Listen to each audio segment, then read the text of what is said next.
एक शाहपुर नाम का गांव था। वहाँ के बहुत समय पहले की बात है। हरीश अपने माँ के साथ एक छोटे से घर में रहता था। हरीश को पिज़्ज़ा खाना बहुत ही पसंद था। गांव में पिज़्ज़ा नहीं मिलने के कारण हरीश और गांव के और लोग दूसरे गांव पिज़्ज़ा खाने जाया करते थे। हरीश कहता, माँ मुझे थोड़े पैसे दे दो, मुझे पिज़्ज़ा खाने जाना है। नहीं, बिल्कुल भी नहीं। 50 रुपए के पिज़्ज़ा खाने के तुम 70 रुपए खर्च करते हो। अरे माँ, हम क्या कर सकते हैं, गांव में पिज़्ज़ा वाला तो है ही नहीं। हमारे गांव में झरने, नदी और पहाड़ के सिवा कुछ है ही क्या। बेटा, जब देखो तब तुम पिज़्ज़ा खाने की बात ही करते हो। ये सब छोड़कर तुम कोई काम धंधा क्यों नहीं करते? अरे माँ, मैं काम धंधा शुरू कर दूँ, आप जब देखो तब मुझे ताना मारती रहती हो। चलो वो सब छोड़कर पैसे दे दो, पिज़्ज़ा खाने दूसरे गांव रामपुर जाना है। बेटा, तुम नहीं सुधरोगे। फिर हरीश की माँ ने उसे पैसे दे दिए। फिर हरीश पैसे लेके निकल जाता है। हरीश अपने दोस्त का इंतजार करने लगता है।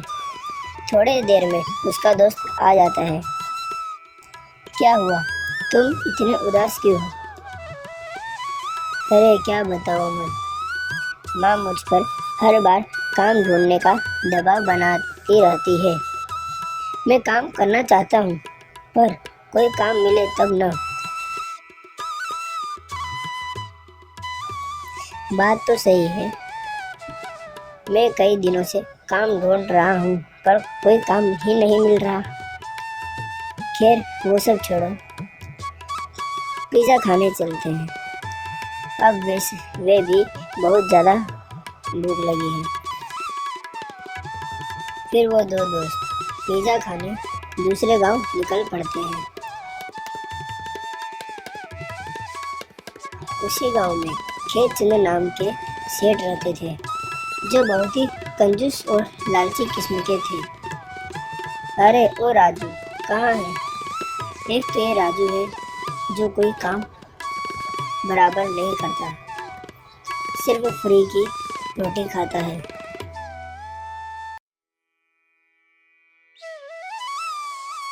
बताए मालिक, क्या हुआ है? मैं इस गांव में कोई नया व्यापार करना चाहता हूँ। बताओ इस गांव में ऐसा क्या नहीं है जिस चीज़ का मैं व्यापार कर सकूं और थोड़े पैसे कमा सकूं। मालिक, ऐसा तो मुझे कुछ ज़्यादा नहीं पता है, पर इस गांव के सभी लोग पिज़्ज़ा खाने दूसरे गांव जाते हैं, क्योंकि इस गांव में कोई पिज़्ज़ा बना के बेचता ही नहीं है। सिर्फ पिज़्ज़ा खाने दूसरे गांव जाते हैं, अब आएगा ना मज़ा। जाओ राजू, पिज़्ज़ा का दुकान तैयार करो और पिज़्ज़ा बेचना शुरू करो। और ध्यान रहे, पिज़्ज़ा 70 रुपए के नीचे मत बेचना, समझ आया बात? पर पिज़्ज़ा दूसरे गांव में 50 रुपए में मिलता है, पर हम 70 में ही बेचेंगे। अब ज़्यादा सवाल मत पूछो, अब जाकर पिज़्ज़ा के दुकान की तैयारी करो। फिर राजू पिज़्ज़ा के दुकान की तैयारी करने चला जाता है।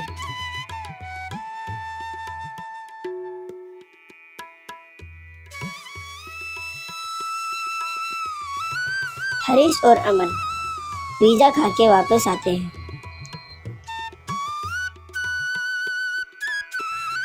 मुझे विश्वास नहीं होता, सिर्फ पिज़्ज़ा खाने हम इतना दूर जाते हैं, पर पिज़्ज़ा खाने में मज़ा ही कुछ और है।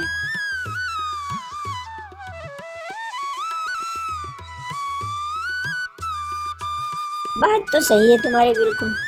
काश हमारे गांव में भी पिज़्ज़ा की दुकान होती, तो हमें पिज़्ज़ा खाने इतना दूर नहीं जाना पड़ता। फिर दोनों दोस्त अपने अपने घर चले जाते हैं। और अमन, चल फिर से पिज़्ज़ा खाने चलते हैं। अमन, हाँ हाँ चलो, मैं काम में देरी नहीं करती। जैसे दोनों दोस्त पिज़्ज़ा खाने चलते हैं तो उन्हें एक दुकान पर बहुत बड़ी भीड़ दिखाई देती है। अरे यहाँ इतनी भीड़ क्यों है? चलो वहाँ जाके देखते हैं। अरे वाह, हमारे गांव में पिज़्ज़ा मिलने लगा। लगता है भगवान ने हमारी बात सुन ली। अरे राजू भैया, एक प्लेट पिज़्ज़ा का क्या दाम है? 70 रुपये एक प्लेट पिज़्ज़ा मिलता है। इतना ज़्यादा दाम? दूसरे गांव में तो सिर्फ 40 रुपये प्लेट में मिल जाती है। तभी वहाँ से खेत चंद सेठ पहुँच जाता है। तो वहीं चले जाओ, मैंने थोड़ी ही मना किया है। वैसे तो दूसरे गांव में पिज़्ज़ा खाने में 70 रुपये ही लगते हैं। उससे अच्छा तो यहाँ दे दो, दिक्कत क्या है? तो अच्छा, तो ये आपका दुकान है? तभी मैं देखूं कि इतना सारे दाम में पिज़्ज़ा कौन बेच रहा है। कुछ नहीं, हम भी हमारी पिज़्ज़ा की दुकान खोलेंगे और कम पैसे में गांव वालों को पिज़्ज़ा खिलाएंगे। जाओ जाओ, पिज़्ज़ा बनाना कोई मजाक नहीं है। फिर दोनों दोस्त वहाँ से चले जाते हैं। आए आए, सिर्फ 40 रुपए के दाम में पिज़्ज़ा खाएं। टेस्टी और इटालियन फ्लेवर वाली पिज़्ज़ा खाएं। चल भाई, हरीश का पिज़्ज़ा खाने चलते हैं। शाम होते होते पिज़्ज़ा बनाने का सारा सामान खाली हो जाता है। अरे अमन, आज तो सारा पिज़्ज़ा बिक गया और मुनाफा भी बहुत अच्छा हुआ है। अगले दिन भी हरीश के दुकान पर बहुत सी भीड़ लगी थी। सेठ के ठेले पे कोई भी पिज़्ज़ा खाने नहीं जाता था।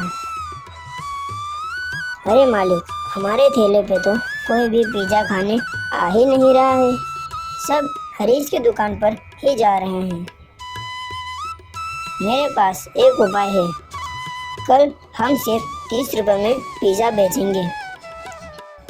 सेठ, 30 रुपये में बेचेंगे तो हमारा मुनाफा क्या होगा और हमारा नुकसान भी होगा। इसका भी मेरे पास उपाय है। अब तुम ज़्यादा सवाल मत करो, बस देखते जाओ। अगले दिन सेठ ने सिर्फ 30 रुपये में पिज़्ज़ा बेचना शुरू कर दिया। आए आए, सिर्फ 30 रुपये में पिज़्ज़ा खाएं। यहाँ आपने बिल्कुल सही सुना है। 30 रुपये में पिज़्ज़ा, आए आए। इतना सुनते ही सभी लोग सेठ के वहाँ पिज़्ज़ा खाने आ गए। सस्ता पिज़्ज़ा होने के कारण सेठ की सभी पिज़्ज़ा खाली हो गई। अगले दिन भी सेठ के ठेले पे भीड़ थी। कल तुम्हारे पिज़्ज़ा खाने के बाद मेरा पेट दर्द करने लगा। अरे सेठ, तुम बहुत खराब चीज़ वस्तु इस्तेमाल करते हो पिज़्ज़ा बनाने में। इसी वजह से तुम्हारे पिज़्ज़ा सस्ता है। नहीं नहीं, ऐसा कुछ भी नहीं है। मैं तो शुद्ध और क्वालिटी वाली चीज वस्तु ही वापरता हूँ। अरे आप झूठ क्यों बोल रहे हैं? तुम्हारी वजह से ही ये सब हुआ है, इसलिए हम शिकायत करने आए हैं, क्योंकि सबकी तबीयत खराब हुई है। कुछ दिन के बाद कोई भी लोग सेठ के वहाँ पिज़्ज़ा खाने नहीं आता था। सब लोग हरीश के वहाँ पिज़्ज़ा खाने आते थे। सेठ को मजबूरन वो दुकान बंद करनी पड़ी।